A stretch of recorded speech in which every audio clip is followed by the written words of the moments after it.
Cześć, dzień dobry. Mówi Dorota Frajtak z Kreatywnie.com.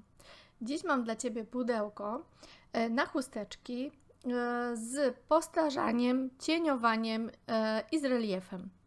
Zaczynam od przetarcia pudełka papierem ściernym, a następnie tak jakby gruntuję wszystko od razu farbą kredową. To jest moja pierwsza warstwa. Równie dobrze można zacząć od białego podkładu, ale tutaj w zupełności wystarczy od razu warstwa kremowa. Pudełko rozwodnioną farbą maluję również wewnątrz. Ten projekt opiera się o papier ryżowy, czyli ja go w tym przypadku precyzyjnie nie wycinam. Nie ma takiego sensu, mogę zostawić tą białą obwódkę, bo i tak będę ją zamalowywać.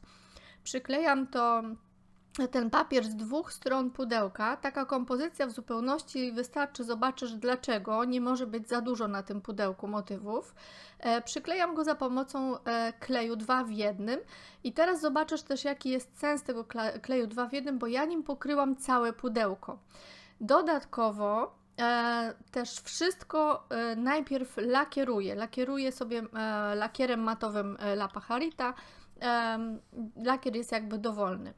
Teraz takim dosyć dużym pędzlem nanoszę taką metodą tepowania kremowy kolor po całości, tworząc jakby podkład i dopiero do tego kremowego dodam odrobinę żółtego i zielonego. Tą samą metodą tepowania nanoszę delikatne cienie wokół motywu i rozciągam je na całe tło pudełka, również na boki i na górę.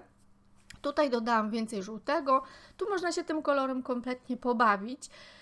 Na koniec różowy. To jest kolor z tego co kojarzę truskawkowe boho i on odcieniem nie do końca tutaj się wpasował, ale to naprawdę nie ma znaczenia. Dodałam do niego trochę żółtego i do tego jeszcze trochę kremowego.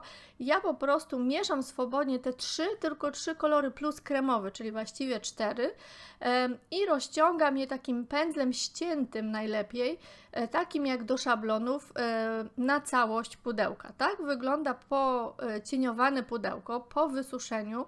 Nakładam kilka warstw lakieru. Tutaj naprawdę rzetelnie podejść do tematu, bo będzie postarzanie. Postarzanie za pomocą patyny Bister. Wystarczy spryskać ten przedmiot, a następnie papierem zwiniętym w kulkę zacząć takie tepowanie, żeby zdjąć nadmiar. Dla mnie to jest kompletna magia, co się dzieje w tym właśnie momencie, bo to pudełko zaczyna nabierać właśnie takiej dodatkowej, vintage'owej energii. Strasznie mi się ta technika spodobała.